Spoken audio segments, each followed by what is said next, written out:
اور ہم کسی اور کی کیا بات کریں جس کے لیے ساری کائنات بنی. لولاک لما خلقت الافلاک، اے محبوب صلی اللہ علیہ وسلم اگر آپ نہ ہوتے ہم اس دنیا کو پیدا نہ کرتے جو سارے انبیاء کا سردار، جو ساری مخلوق کا سردار، اللہ کی ذات کے بعد اگر مخلوق کے درجے میں کسی کا مقام، کسی کا مرتبہ، کسی کی عظمت، کسی کی شرافت، کس کا رتبہ، کسی کے کمالات ہے تو وہ نبی اکرم صلی اللہ علیہ وسلم فداک امی و ابی یا رسول اللہ، ان کا مقام ہے، ان کا درجہ ہے. لیکن یہ موت ایسی چیز ہے کہ ان کو بھی آئی، وہ بھی دنیا میں ساری زندگی رہنے کے نہیں ہے. حضرت فاطمہ سے فرماتی ہیں یا نبی اکرم صلی اللہ علیہ وسلم کو دفن کر کے آئے.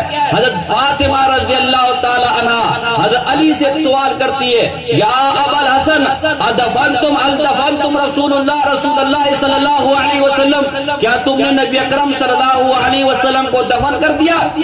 حضرت علی فرماتے ہیں نعم. قالت حضرت فاطمہ فرماتی ہے کیا تمہارے دلوں میں ذرا بھی اما فی صدورکم لرسول اللہ صلی اللہ علیہ وسلم الرحمہ کیف تحس علی رسول اللہ تراب، اور تمہارے دلوں میں کیا حضور علیہ السلام کے لیے ذرا بھی نرمی نہ آئی، ذرا بھی شفقت نہیں آئی، ذرا بھی رحم نہیں آیا؟ تمہارے ہاتھوں نے کیسے حضور کے اوپر مٹی ڈال دی؟ اما کان معلم الخیر، کیا وہ نیکی کی باتیں کرنے والے نہیں تھے؟ کیا وہ اچھائی کی باتیں بتانے والے نہیں تھے؟ بھائی دفن تو اس کو کرے جس کا کوئی فائدہ نہ ہو، جو دنیا میں نقصان لے کر آئے، جو دنیا میں شر لے کر آئے. حضور تو آئے خیر پھیلانے کے لیے، حضور تو آئے بھلائی پھیلانے کے لیے، اور تم تو ان کے عاشق تھے. ان کے بغیر نہ تمہیں کھانا اچھا نہ پینا اچھا، ان کے بغیر زندگی کا کیا کرو گے؟ تمہیں انہیں دفن کرتے ہوئے تھوڑا سا بھی دل میں شفقت نہیں؟ فرمایا بلا کیوں نہیں؟ لیکن یہ اللہ کا ایسا حکم ہے، اللہ کا ایسا آرڈر ہے، ایسی حقیقت ہے لا مرد لہا کہ اس کو لوٹانے والا کون؟ یہ دنیا کے کتنے بڑے عہدے پر کیوں نہ ہو، کتنے بڑے کمال پہ کیوں نہ ہو، کتنے بڑے درجے پہ کیوں نہ ہو، لیکن یہ موت ایسی حقیقت ہے کہ آنی. چونکہ نبی اکرم صلی اللہ علیہ وسلم بھی مخلوق ہے، نبی اکرم صلی اللہ علیہ وسلم بھی انسان ہے. قل انما انا بشر مثلکم، اے محبوبہ فرما دیجئے کہ میں بھی بشر ہوں. تو چونکہ وہ انسان ہے، بشر ہے، اللہ کی مخلوق ہے، لہذا جس طرح ہر مخلوق پر موت آنی ہے حضور علیہ السلام پر بھی موت آنی ہے. کل نفس ذائقۃ الموت. یا میں ایک مسئلہ سمجھا دوں، بعض حضرات ہو سکتا ہے ہم جب بات کہتے جی نبی اکرم صلی اللہ علیہ وسلم بشر تھے تو بعض حضرات کو یہ بات بری لگتی ہے کہ بھئی او ہو حضور علیہ السلام بشر کیسے ہو سکتے، حضور علیہ السلام ہماری طرح بشر کیسے ہو سکتے؟ بھائی بات حضور کے کمالات کی نہیں ہے، بات حضور کے درجوں کی نہیں ہے، بات حضور کی عظمت کی نہیں ہے. جو حضور کو کمال کے درجے میں، جو حضور کو رفعت کے درجے میں، جو حضور کو منزلت کے درجے میں، جو حضور کو کمالات کے درجے میں اپنے جیسا بشر مانے، اس سے بڑا کافر بے ایمان دنیا میں کوئی نہیں ہے. ہم اگر حضور کو بشر کہہ رہے اس بات سے جس طرح ہم شادی کرتے ہیں، جس طرح ہمارے بچے ہوتے ہیں، جس طرح ہم گھومتے پھرتے ہیں، اس طرح حضور بھی جنس کے اندر، حضور بھی نوع کے اندر، وہ بشریت کے اندر آئے تھے، کوئی نوری مخلوق نہیں تھے. بعض لوگ اس پر جی بڑے چیو ہوتے. آپ مسئلے کو سمجھے، اگر کمالات کی بات کرنی ہے حضور کی ولایت سب سے اعلیٰ، حضور کا کمال سب سے اعلیٰ، حضور کی رفعت سب سے اعلیٰ، حضور کی عظمت سب سے اعلیٰ، حضور کی قیادت سب سے اعلیٰ، حضور کی نیابت سب سے اعلیٰ، حضور کی ولادت سب سے اعلیٰ، حضور کا فرمان سب سے اعلیٰ، قرآن سب سے اعلیٰ، خاندان سب سے اعلیٰ، عرفان سب سے اعلیٰ، اتقان سب سے اعلیٰ، حضور کی بیویاں سب سے اعلیٰ، حضور کے صحابہ سب سے اعلیٰ، حضور کا جلسہ اٹھنا، کردار، گفتار، چلنا پھرنا سب سے اعلیٰ. بات حضور کے کمالات کی نہیں ہو رہی، بات حضور کے درجے کی نہیں ہو رہی. اس درجے تک کون پہنچ سکتا ہے؟ ہمارا تو عقیدہ ہے کہ سارے دنیا کے ولی، سارے دنیا کے غوث، سارے دنیا کے کتب ایک جگہ جمع ہو جائے، حضور کے اپنا صحابی تک نہیں پہنچ سکتے. عمر بن عبدالعزیز رحمہ اللہ سے کس نے پوچھا بھائی بتاؤ عمر بن عبدالعزیز تم اعلیٰ درجے میں ہو یا امیر معاویہ اعلیٰ درجے میں؟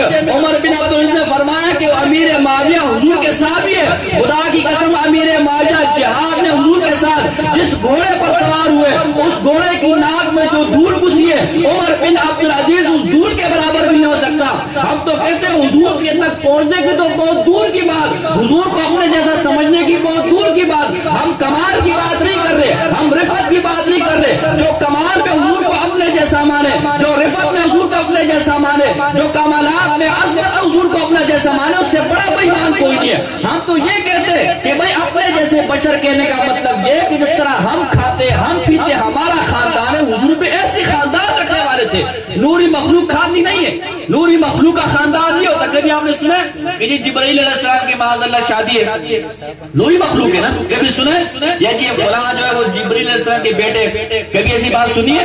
بھائی ایک مسئلہ سمجھے، کمال کی بات آئے گی، من وجهك المنير لقد نور القمر لا يمكن الثناء كما كان حقه بعد خدا بزرگ۔ تو یہ قصہ مختصر، اللہ کے بعد اگر کسی کا درجہ ہے، اللہ کے بعد اگر کسی کا مقام ہے، اللہ کے بعد اگر کسی کی عزت ہے تو وہ حضور کی ہے۔ حضور کی عزت رفعت تک کوئی نہیں پہنچ سکتا۔ مسئلے کو سمجھو، ہم وہ بات کہتے جو علامہ بوصیری رحمہ اللہ نے فرمایا، وہ فرماتے محمد بشر لا کل بشری یاقوت حجر لا کل حجری۔ اور محمد بھی بشر ہے لیکن ہم جیسے بشر نہیں، یاقوت بھی پتھر ہے لیکن عام پتھروں کی طرح نہیں۔ اور یاقوت کی خوبصورتی کو دیکھ کر، اس کی رعنائی کو دیکھ کر، اس کے حسن کو دیکھ کر، اس کی قیمت کو دیکھ کر اگر کوئی اس کے پتھر ہونے کا انکار کر دے وہ بھی بے وقوف ہے۔ اگر یاقوت کو عام پتھروں جیسا سمجھ لے وہ بھی بے وقوف ہے۔ حضور کے معجزے کو دیکھ کر کہ مردوں کو زندہ کرتے،